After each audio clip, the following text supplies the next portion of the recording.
There was a poor girl named Noor, but she was very beautiful. She worked alone in an abandoned mansion.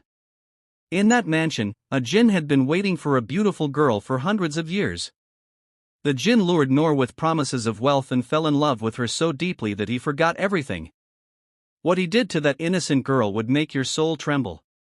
This is the story of Noor, who lived in an old mud house in Nurabad. Her life was far from that of a fairy tale. Though her face radiated innocence and her eyes carried light, life had stolen her smile. Every day was a struggle, caring for her ailing mother, empty vessels, a broken roof, and a flickering flame of hope in her heart. Noor's mother, Fatima Bibi, was a kind-hearted woman, bedridden for the past 4 years. They had no money for medicine, and no relatives ever came to visit. There was no source of income. Many nights they went to bed hungry. Yet Noor never complained to her Lord. Every morning, she would rise with the far call to prayer, place her old prayer mat, and pray. Then she would recite the Quran. Her prayers always held the same plea. O Allah, grant my mother healing, and bless us with a halal source of livelihood. Many in the village suggested immoral paths. Some tempted her with marriage, others with work as a maid. But Noor always replied, whatever my Lord has written for me is best. I cannot sell my patience. One day an old village woman told her about an abandoned Shamsi mansion on the edge of the forest. No one had stayed there long, but the owners now lived in the city and needed someone to work there. The pay was good. Noor looked into her mother's eyes, weak, pained, and helpless, and made her decision. Even if the mansion holds devils, I will go with the words of Allah on my lips. She took her mother's permission, packed 2 pieces of bread and a small Quran, and set out on a path where her patience and faith were about to be tested like never before. The Shamsi mansion once belonged to the noble landlord Nawab Zainal Abidin Shamsi, and it had been the most magnificent building in the village a century ago: marble walls, grand chandeliers, gardens, and fountains. Nawab Sahib had only one daughter, Zuleika, renowned for her beauty but extremely arrogant. One day, her marriage was arranged with a humble but poor man she disliked. That night, she locked herself in the mansion's top room, and by morning, she was found hanging from the chandelier with a furious expression on her face, as if even in death, she hated someone. After that, strange things began happening. Servants disappeared, some went mad, others were found wandering in the woods muttering to themselves. The elders of the village said someone had used black magic to trap jinns within the mansion walls, and now they roamed free. People claimed to hear a girl crying at night, and some saw a woman in white from the windows. Children feared the mansion, and adults would pass by whispering greetings from afar. No one who worked there lasted long. Some fled in fear, others vanished forever. When Noor heard all this, she simply said, "If this mansion belongs to jinns, then my Lord is also the Lord of all beings, King of all people, the God of all." And with that conviction, she entered the mansion where time hid in the cracks of the walls and Zuleika's whispers still echoed in the wind. But the shadow that haunted the mansion wasn't an ordinary jinn. His name was Kamil, neither fully jinn nor fully human. He belonged to a spiritual kind of jinn, once pure like angels and close to Allah. He was destined for paradise. But centuries ago, he broke during a test. Kamil had fallen in spiritual love with a human girl. When she married someone else, Kamil cried out to his Lord, "You placed this love in my heart, why did you take her from me?" That complaint dragged him from divine love into worldly obsession, leading him toward the dark side. He ended up in the same mansion, already cursed with Zuleika's hatred and death. Kamil wandered there for years, a broken soul in the name of love. When Noor entered the mansion, her voice, her recitation, her patience, it all brought peace to Kamil's shattered existence. He watched her secretly as she prayed for her mother, whispered Quranic verses while cleaning, and cried during her night prayers. Noor was no ordinary girl to him. This wasn't carnal love, it was healing the lonely void in his soul. But love between a jinn and a human, especially one devoted to Allah, was dangerous. Was it pure love, or a new sin? Kamil was torn, but this time, he was ready to cross any limit, not for Noor, but to feel complete. Noor had only been at the mansion for a few days, but Kamil's obsession grew each moment. He never showed himself, only watched. His love was strange, not frightening her, but trying to win her through peace and gifts. One night, Noor wept over not having money for her mother's medicine. Suddenly, a cupboard opened by itself and a pouch of gold coins fell out. Noor froze. She knew this was not human kindness. Terrified, she began reciting Quranic verses. The coins remained. That night, she dreamt of a voice. "This is for you, Noor. Just say yes. You and your mother will never suffer again." Noor woke and immediately fell in sajda, prostration. "Oh my Lord, your patience and dignity is enough for me.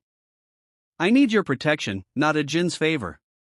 The next day, the mansion began to change, silk sheets on the bed, roses on the table, her mother's medicine appeared by itself. Noor cleared it all away, recited Surah Baqarah, and sternly declared, "If this is from a hidden creature, listen well, I am a servant of Allah, no one else."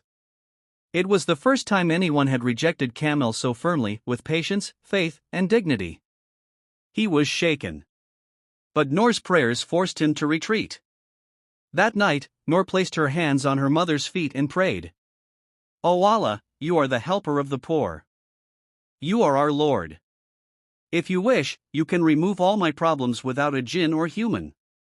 The next morning, a kind-hearted man from the village, Hafiz Ibrahim, unexpectedly arrived at the mansion. "Daughter," he said, "my heart was pulled here. I felt a pure soul needed help." Noor wept. Kamil watched his love now facing a new test, Noor's unwavering faith. Noor told Hafiz Ibrahim everything: gold coins, voices, dreams, gifts. He took a deep breath and said, "Noor, the test you're facing isn't yours alone. It's the story of every believer who doesn't truly understand tawakkul, trust in Allah." He explained that tawakkul doesn't just mean praying, but believing that help will come only from the unseen, from Allah alone. He gave her a small tasbih and said, "Whenever you hear strange voices or feel temptation, recite A'udhu billahi min ash-shaytanir rajim and the surahs Falaq and Nas. They are known as muawwidhatain, protection from all evil." He told her to recite Ya Hafizu and Ya Mutakabir 33 times whenever she felt fear. Noor asked, "But Hafiz Sahib, do jinn really exist? Can they harm us?" He smiled. "Yes, their existence is proven in the Quran. Surah Al-Jinn is dedicated to them. The Prophet, Pbuh, preached to them and recited the Quran to them. But jinn who follow Satan mislead humans through whispers and deception." From that day, Noor began reciting Surah Baqarah in every room. Kamil listened from behind the walls. His heart burned, but strangely, he also felt peace. For the first time, he realized to win Noor's love, he must understand her Lord, not oppose him. In Nurabad, under the old neem tree by the mosque, Hafiz Ibrahim, a man of 65 with radiant eyes and youthful spirit, was respected by all. Sick people, grieving families, students, all came to him for guidance. One night, during tahajjud, he felt a deep urge, like a pure soul needed him. He gathered his things and went to the mansion. When Noor explained everything, he placed his hand on her head and said, "Daughter, you are caught between love and Satan's whispers. But remember, nothing is greater than Allah's pleasure." He began reciting Surah Baqarah, Ayat al-Kursi, and Surah Al-Jinn in every room. He gave Noor a bottle of water upon which he had read Surah Fatiha and Surah Ikhlas 41 times and told her to sprinkle it around the house. He said, "Read Surah Falaq, Surah Nas, and Ayat al-Kursi every night.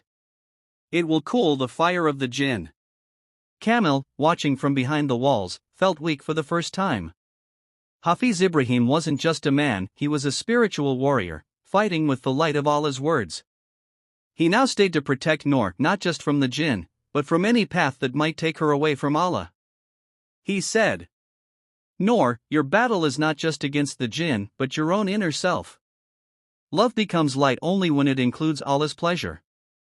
Inside the mansion, Kamil's love kept growing, but so did Hafiz Ibrahim's prayers and the Quran's influence. A silent war had begun between jinn and man. Meanwhile, in a distant mud hut, Fatima Bibi, Noor's mother, was bowed before her Lord. Though still on her bed, her soul trembled daily with concern for her daughter's faith and safety. One night, while Noor read the Quran and Kamil watched her, a strange spiritual force entered the mansion, an unknown light.